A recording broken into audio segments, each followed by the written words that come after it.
الحمد لله وحده والصلاة والسلام على من لا نبي بعده اما بعد اللہ سبحانہ و تعالیٰ کی طرف سے نازل کی گئی تمام کتابوں کے تعلق سے کل بیان ہو چکا، جس میں تمام آسمانی کتابوں پر ایمان لانے کے اور اس پر ایمان رکھنے کے تعلق سے بیان کیا گیا کہ مومن کا، ہر ایمان والے کا آسمان سے کتاب جو اللہ تعالیٰ کی طرف سے نازل ہوئی دیگر انبیاء اکرام پر، تو اس میں بتایا گیا قریب 104 مشہور کتابیں ہیں جن میں تمام کتابوں پر مومن کو ایمان رکھنا ہے، لیکن سب سے مشہور 4 کتابیں ہیں۔ 104 میں سے 4 توریت جو حضرت موسیٰ علیہ السلام پر نازل ہوئی، زبور جو حضرت داؤد علیہ السلام پر نازل ہوئی، انجیل جو حضرت عیسیٰ علیہ السلام پر نازل ہوئی، اور قرآن مجید میرے اور آپ کے آقا صلی اللہ علیہ وسلم پر نازل ہوئی۔ قیامت تک قرآن کا حکم چلتا رہے گا۔ آج کے ایمان مفصل کے حصے میں چوتھا حصہ ورسولی، رسولوں پر ایمان لانے کا بیان۔ رسول نبی اللہ تعالیٰ کے فرما بردار اور مقبول بندے ہیں۔ رسول اور نبی کے تعلق سے چند باتیں۔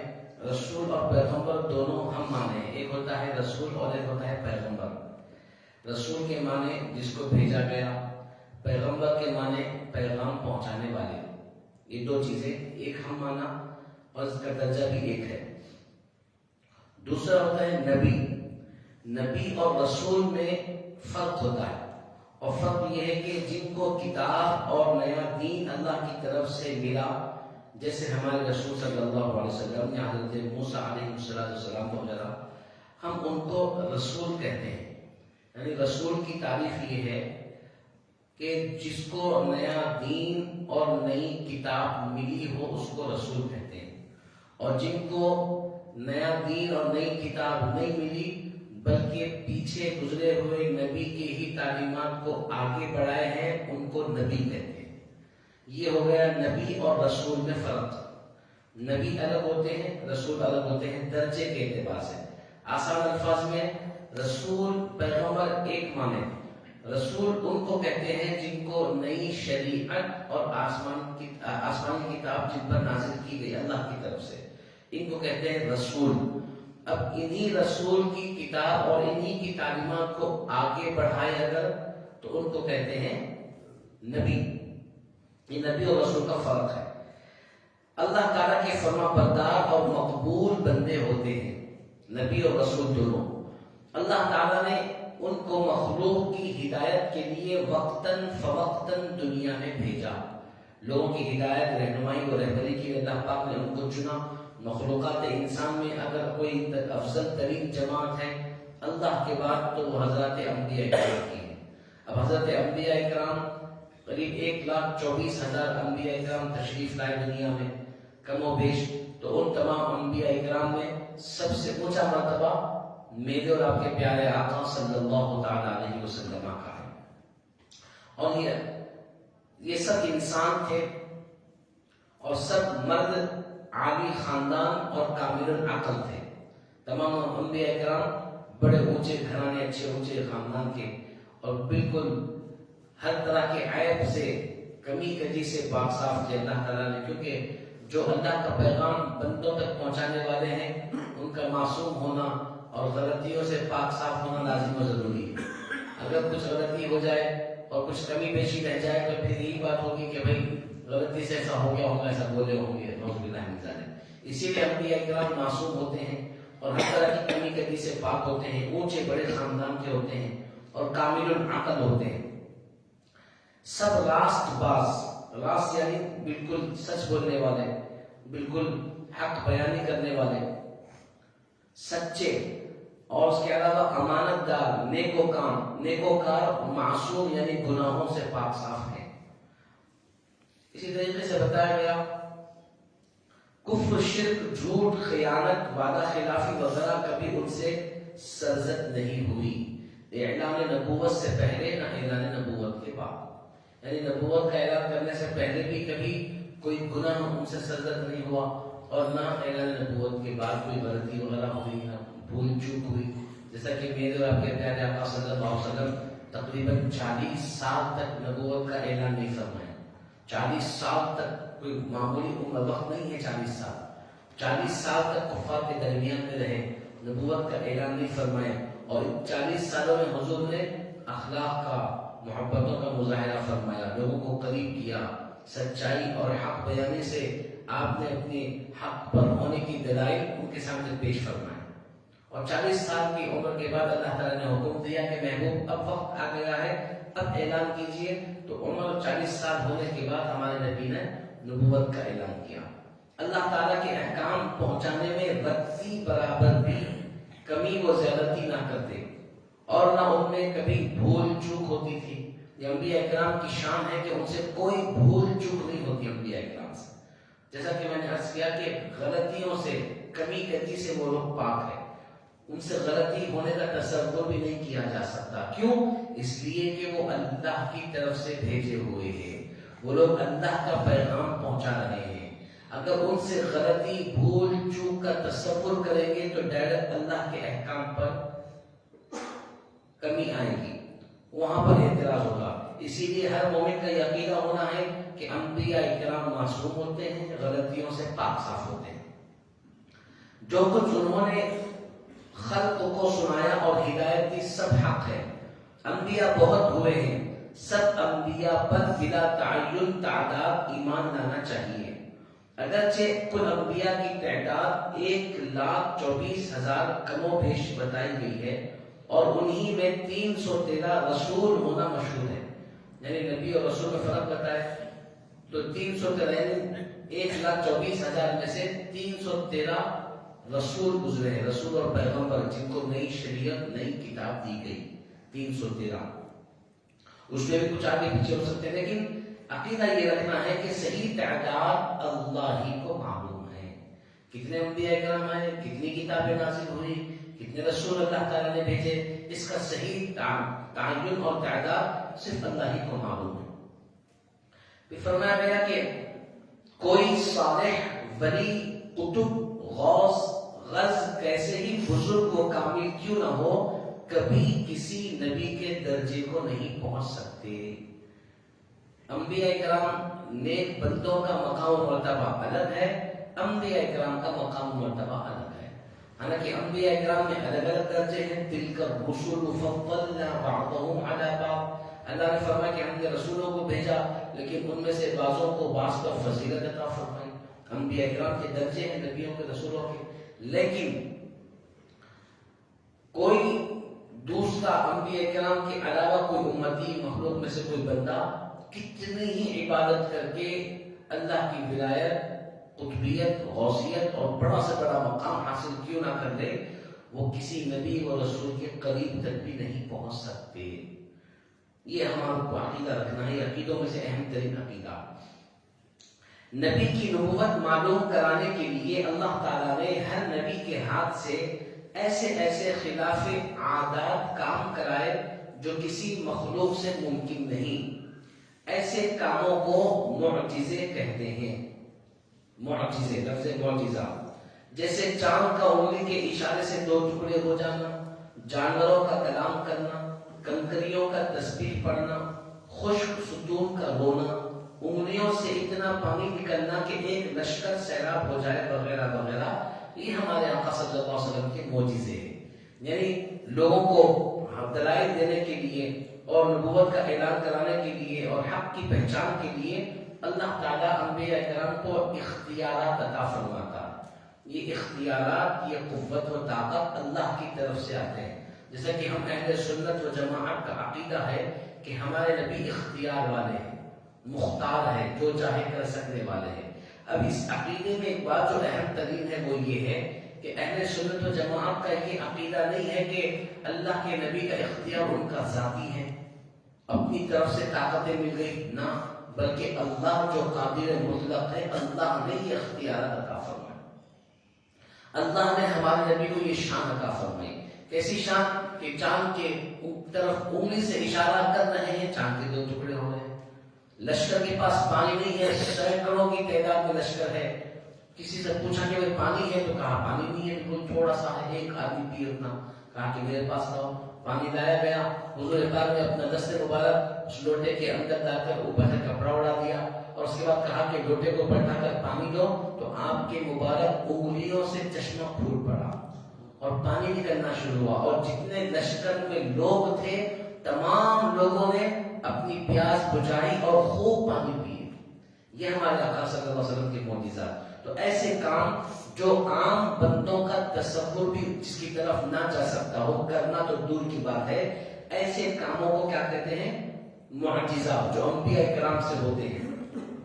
انبیاء کے معجزے قرآن شریف اور صحیح روایتوں میں بیان ہوئے ہیں، سب حق ہے، کسی ایک کا بھی انکار نہیں کیا جا سکتا۔ پیغمبروں میں بعضوں کا رتبہ بعضوں سے بڑا ہے، سب سے برتر و افضل ہمارے رسول کریم حضرت محمد مصطفیٰ صلی اللہ علیہ وسلم ہیں، اور اسی طریقے سے آپ کی امت بھی تمام انبیاء کی امتوں میں افضل، بہتر، اور آپ کا دین تمام دینوں پر غالب، اور آپ کی شریعت پچھلی گزری ہوئی تمام شریعتوں میں اکمل و جامع ہیں۔ ہمارے نبی تمام نبیوں میں افضل والا، تو آپ کے صدقے میں اللہ پاک نے اس امت کو تمام امتوں میں افضل والا بنایا۔ جتنی کتابیں آسمان سے نازل ہوئی ہم نے پڑھا، ان تمام کتابوں میں سب سے افضل کتاب ہمارے نبی صلی اللہ علیہ وسلم پر نازل ہونے والی قرآن مجید، اور ہماری شریعت پچھلی گزری ہوئی تمام شریعتوں میں سب سے افضل و اعلیٰ۔ یہ آقا کریم صلی اللہ علیہ وسلم کی شان و عظمت کی صدقۃ و فعل ہے۔ فرمایا کہ نبوت حضرت آدم علیہ السلام سے شروع ہوئی اور ہمارے رسول کریم صلی اللہ علیہ وسلم پر ختم ہو گئی۔ نبوت کا دروازہ حضرت آدم علیہ السلام سے شروع ہوا، آدم علیہ السلام پر نبوت کا دروازہ کھلا، تو انسانیت کے اور آدمیوں کی آگے بڑھنے کا ذریعہ ہے، تمام انسانیت اور اولاد آدم کے باپ ہے حضرت آدم علیہ السلام۔ آپ پر نبوت کا دروازہ کھلا تو میرے اور آپ کے آقا صلی اللہ علیہ وسلم پر نبوت کا دروازہ بند ہو گیا۔ اب قیامت تک کوئی نبی نہیں آئیں گے، قیامت تک ہمارے نبی تمام انس و جن کے نبی رہیں گے، آپ ہی کے احکامات، آپ ہی کی شریعت چلے گی۔ اگر کوئی اس دوران کے پہلے بھی کر چکے ہیں، غالباً آگے بھی کریں گے، نبوت کا دعویٰ کرے تو وہ جھوٹا ہے، کذاب ہے، اس کی بات پر تصور بھی نہیں کیا جا سکتا۔ بلکہ بزرگوں نے یہاں تک لکھ دیا کہ اگر کوئی نبوت کا دعویٰ کرے اور کوئی بندہ اس سے اس کے نبی ہونے کی دلیل مانگے تو دلیل مانگنے والا کافر ہو جاتا۔ یعنی اعلان نبوت کا دعویٰ کرنے والے سے دلیل مانگنا بھی اپنے آپ کو گمراہی میں ڈالنا۔ تو اگر کوئی ایسا کرے تو یہ عقیدہ وہ ایمان رکھنا ہے کہ وہ جھوٹا ہے، کذاب ہے، گمراہ ہے، جہنمی ہے، اس سے بچنا لازم و ضروری ہے۔ آپ صلی اللہ علیہ وسلم کے بعد کوئی نبی ہوا ہے نہ ہوگا، قیامت تک جتنے انس و جن ہوں گے سب کے آپ صلی اللہ علیہ وسلم پیغمبر ہے۔ تو ہمارے لیے ضروری ہے کہ ہم آپ کی تعلیمات پر عمل کریں۔ انبیاء کرام کی تعلق سے یہ جو بیان ہم نے آج پڑھا ہے اس کو اپنے ذہن میں رکھیں، اپنے عقیدوں کی درستگی کریں، انبیاء کرام سے عقیدت و محبت رکھنا، تمام انبیاء کرام کی تعظیم کرنا، سب کا نام ادب و احترام سے لینا، سب کی تعظیم و توقیر کرنا ہمارے ایمان کا حصہ ہے۔ ہم کبھی بھی اپنے نبی کی شان بتانے کے لیے دوسرے نبی کی شان کو گھٹا نہیں سکتے۔ تمام انبیاء کرام کی تعظیم کرنا ہے، تمام انبیاء سے محبت کرنا ہے، لیکن شریعت اور احکامات خداوندی ہمارے نبی صلی اللہ علیہ وسلم کی ہی ہے، آپ ہی کے بتائے ہوئے راستوں پر ہمیں چلنا ہے انشاءاللہ۔ چونکہ انبیاء کرام کا ذکر نکلا ہے تو کل اتوار کا بھی دن ہے، تو انشاءاللہ تعالیٰ کل ہم مختصر سیرت سید عالم صلی اللہ علیہ وسلم پر بات کریں گے، کیونکہ انبیاء کرام کا ذکر ہے تو انبیاء کرام کے ذکر میں ہمارے نبی کا تفصیلی ذکر ہونا چاہیے، سیرت معلوم ہونا چاہیے۔ بحیثیت امتی ہماری ذمہ داری ہے کہ ہم اپنے نبی کی سیرت کو پڑھیں اور جو اہم باتیں ہیں وہ معلوم کرنے کی کوشش کریں۔ تو انشاءاللہ المستعان کل اتوار کے دن انشاءاللہ ہم سیرت سید عالم اور مختصر سیرت نبی صلی اللہ تعالیٰ علیہ وسلم کی بات کریں گے۔ اللہ تعالیٰ ہمیں انبیاء کرام کے مقام و مرتبے کو، ان کی شان و عظمت کو سمجھنے کی توفیق رفیق عطا فرمائے۔ آئیے ہمارا دوسرا مرحلہ دعاؤں کے تعلق سے کہ کل کے دن اب تک جملہ ہماری 4 دعائیں ہوئی ہے الحمدللہ، اور امید ہے کہ ہم ان دعاؤں کے پڑھنے کا اہتمام بھی کر رہے ہوں گے، کیونکہ یاد کرنا سن لینا آسان ہے اور اس کو مستقل اپنی زندگی میں شامل کرنا یہ تھوڑا مشکل ہے۔ کیوں؟ اس لیے کہ سن لینا تو ہمارے اختیار ہے، کان اللہ تعالیٰ نے عطا فرمائے، آدمی بولتا ہے ہم سن لیتے ہیں، لیکن عمل کرنے کے لیے رکاوٹیں ہیں، نفس کی طرف سے رکاوٹیں ہیں، شیطان کی طرف سے رکاوٹیں ہیں۔ شیطان ہمیں پلٹا کر عمل کرنے نہیں دیتا، ہمیں بہکاتا ہے، ہمیں وسوسے ڈالتا ہے۔ تو ان دعاؤں کو جس کا ہم ذکر کر رہے ہیں، ترجمے کے ساتھ سن رہے ہیں، خدا کے لیے ان دعاؤں کے اہتمام کی نیت کریں، کوشش کریں، یاد کریں، پڑھتے جائیں تاکہ اس کی برکتیں ہماری زندگی میں ہوں۔ سوتے وقت کی دعا ہم نے پڑھی، نیند سے بیدار ہوتے وقت کی دعا، بیت الخلاء میں داخل ہونے کا کل ہم نے طریقہ بھی سنا کہ کس طریقے سے بیت الخلاء میں جانا ہے، کیسا جانا ہے، اور بیت الخلاء سے نکلتے وقت کی دعا بھی ہم نے کل پڑھی۔ بیت الخلاء سے نکلتے وقت ہم، جیسا کہ میں نے عرض کیا کہ دعا بیت الخلاء کے اندر نہیں پڑھ سکتے، تو داخل ہوتے وقت کی دعا داخل ہونے سے پہلے پڑھنا ہے، پھر داخل ہونا ہے، ٹھیک ہے؟ اور جب فارغ ہو جائیں گے ہم، جب نکلیں گے تو نکلنے کے بعد دعا پڑھنا ہے، فارغ ہوتے ہی وہیں پر دعا نہیں پڑھی، اور آہستہ دل میں پڑھنا ہے۔ الحمدللہ الذی اذھب عنی الاذى وعافانی، کہ تمام تعریف اللہ کے لیے جس نے مجھ سے تکلیف دینے والی چیز کو دور کر دیا، یہ اللہ کا احسان ہے۔ تو اس پر اللہ کا شکر ادا کرنا۔ سوچیے آپ، جب اتنی راحت ملنے پر شریعت نے ہمیں شکر کرنے کا طریقہ سکھایا، تو جو بڑی بڑی نعمتیں ہم کو ملتی ہے اس پر کتنا شکر ادا کرنا ہے۔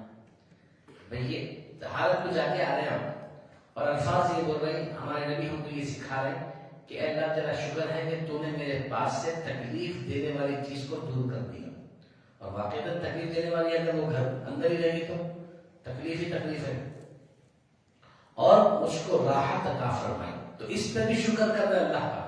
تو یہ تو نعمتوں میں سب سے چھوٹی نعمت بول سکتے نا، ایک مثال سمجھنے کے لیے عرض کر رہا ہوں، بالکل چھوٹی نعمت بول سکتے، تو اس نعمت کے ملنے پر بھی اللہ کا شکر ہمارے نبی نے ہم کو سکھایا۔ تو جو بڑی بڑی خوشیاں، بڑی بڑی نعمتیں، بڑے بڑے انعام اللہ نے ہماری زندگی میں عطا کیے ہیں، ان پر ہمیں کتنا شکر ادا کرنا چاہیے۔ تو لہذا اللہ کا شکر گزار بندہ بننا ہمیں چاہیے۔ تو اس طریقے سے دعا کا اہتمام کریں۔ اب آج کی 5ویں دعا ہے آئینہ دیکھتے وقت کی دعا۔ ایسا کوئی مرد و عورت دنیا میں نہیں ہوگا جو آئینہ نہیں دیکھتا، سب دیکھتے نا آئینہ، اور آئینہ دیکھے تو آئینے میں کبھی اپنے آپ کو برا دیکھتے ہیں۔ اللہ تعالیٰ کے بزرگوں نے لکھا ہے کہ اللہ تعالیٰ کی شان ہے کہ اللہ نے ہر ایک بندے کو اس کی نظر میں خوبصورت بنایا ہے۔ کوئی ایک بندہ بھی آپ کو ایسا نہیں ملے گا جو بولے گا میں کتنا بدصورت ہوں، انہیں کالا رہن دو، لٹا رہن دو، کیسا بھی رہن دو، کیسی بھی شکل اس کی رہن دو، کتنی بھی خرابی اس کے چہرے کے اندر دوسروں کو نظر آتی ہوں گی، لیکن جب بندہ خود بذات خود اپنے آپ کو آئینے میں دیکھتا ہے تو اللہ کی یہ شان ہے کہ اللہ نے اس کی نظر میں اس کو خوبصورت رکھا ہے۔ وہ دیکھ کر اپنے آپ کو خوش ہوتا ہے کتنا اچھا دکھ رہا ہوں۔ یہ انسان کی فطرت ہے۔ ہم فیصلہ کرتے ہیں ہماری آنکھوں سے انہیں کالا ہے، انہیں لگتا ہے، اس کی ناک ایسی ہے، پیشانی ایسی ہے، ٹھڈی ایسی ہے، ہونٹا موٹے ہیں، باہر دانت نکلے ہوئے ہیں، فلاں فلاں فلاں فلاں فلاں نقص ہم نکالتے ہیں، لیکن کوئی اپنے آپ کو بولتے ہوئے بھی سنیں ارے بھی کوئی ایسا ہے تو نہیں سنیں گے آپ۔ کیوں؟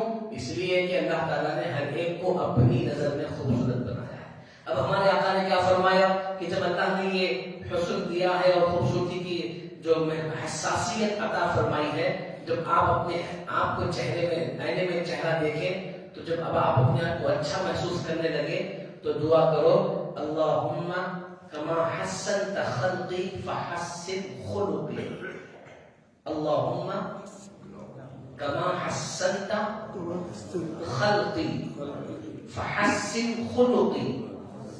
اب اس کا ترجمہ دیکھیں کتنا اچھا ہے۔ اے اللہ تو نے میری صورت کو اچھا بنایا ہے، بس میری سیرت کو بھی اچھا کر دے۔ یہ ہمارے آقا کا سکھائی ہوئی دعا ہے۔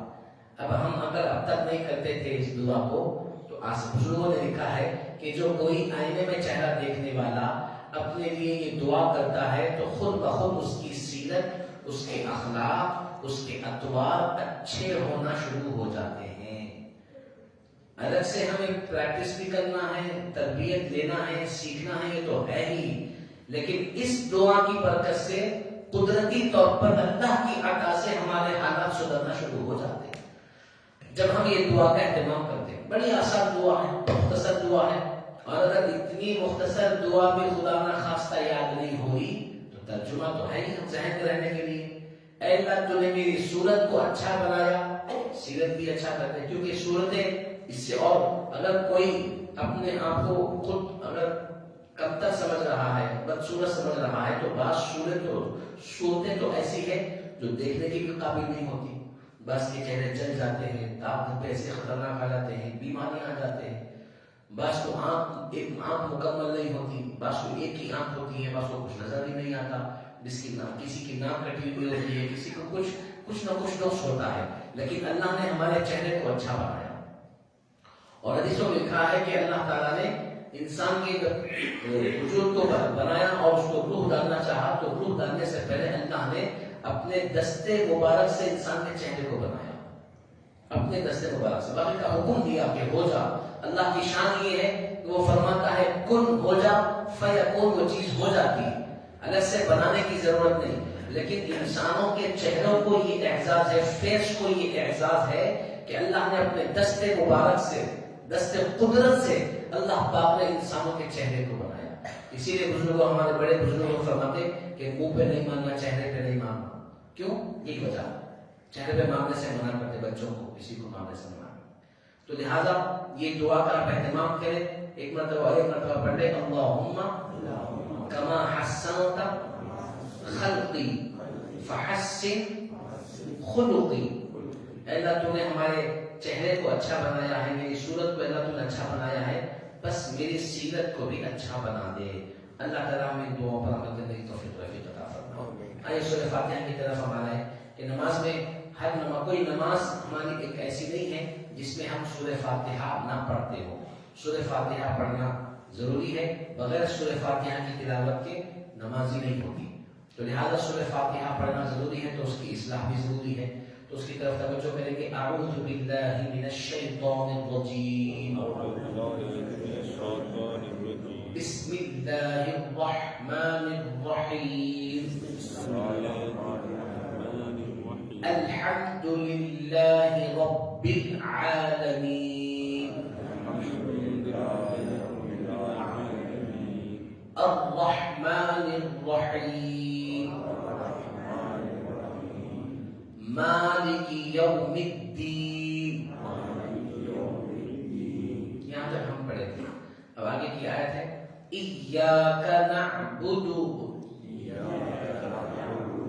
ایاک نستعین۔ ایاک نعبد، اللہ ہم تیری ہی عبادت کرتے ہیں، و ایاک نستعین، اور تجھ ہی سے مدد مانگتے ہیں۔ ایاک نعبد و ایاک نستعین، ایا میں الف یا الف ہے، دیکھیے ایا تو یا کے اوپر تشدید ہے، تشدید ایک لفظ ہے، جہاں پر جس لفظ پر تشدید آ جائے تو اس کو تھوڑا سا سختی سے پڑھنا ہے، یا پھر اور آسان میں بولو تو تھوڑا سا گھس کے پڑھنا ہے۔ ایا کا، یہ اپنے زبان کے تلفظ کے ذریعے سے ہم اس کو گھسیں گے ورڈ کو، ایا کا، ماشاءاللہ، ایاک نعبد، یہاں نعبد میں عین ہے، عین حا، یہ حروف ایسے ہیں جو خوبصورت ہوتے ہیں نا، خوبصورت حروف ہے، تلاوت میں اگر ہم عین حا وغیرہ کو اچھا نکالیں گے، تھوڑا سا زور دیں گے تو ہماری تلاوت میں خوبصورتی آ جاتی ہے، ٹھیک ہے؟ تو عین، نعبد میں عین ہے، ایاک نعبد و ایاک نستعین۔ عین آپ نے ماشاءاللہ اچھا ادا کیا ہے، تو اس طریقے سے تھوڑا سا آپ پریکٹس کرتے جائیں، دن بھر اس تلاوت کو سنتے جائیں، غور و فکر کرتے جائیں، آپ ادا کرتے جائیں۔ دیکھیے اگر ہم قرآن کی تلاوت کے لیے مثال کے طور پہ دن بھر کا موقع ہے، یہ ایک آیت کی ہم پریکٹس کر رہے ہیں، جتنے بار ہم پڑھتے جائیں گے، بعض حدیثوں میں ثابت ہے، محدثین نے لکھا ہے کہ قرآن سیکھنے کے لیے جب بندہ بار بار ریپیٹ کرتا ہے تو اللہ پاک اس کو دگنا ثواب عطا فرماتا ہے۔ تو دن بھر ثواب کمانے کا ہمارے پاس موقع ہے، تو لہٰذا آئندہ دیکھتے وقت کی دعا کا ہم اہتمام کریں گے، اپنے بچوں کو سکھائیں گے اور ہم بھی اس پر عمل کریں گے، اور اس کے علاوہ دن بھر سورہ فاتحہ کی تلاوت میں ایاک نعبد و ایاک نستعین کی مشق کرتے رہیں گے۔ اللہ سبحانہ و تعالیٰ سے دعا ہے کہ پروردگار عالم ہم ان باتوں پر عمل کی توفیق عطا فرما، ہمیں سیرت سیکھنے، انبیاء کرام کی شان و عظمت کو ماننے اور دعاؤں کا اہتمام کرنے اور قرآن پاک کو تجوید سے سیکھنے کی توفیق رفیق عطا فرما، ہماری مجلس کو اپنی بارگاہ میں قبول فرما لے، آمین بجاہ النبی الکریم والحمد للہ رب العالمین۔ سبحان اللہ و بحمدہ، سبحانک اللہم و بحمدک، ونشہد ان لا الہ الا انت، نستغفرک ونتوب الیک۔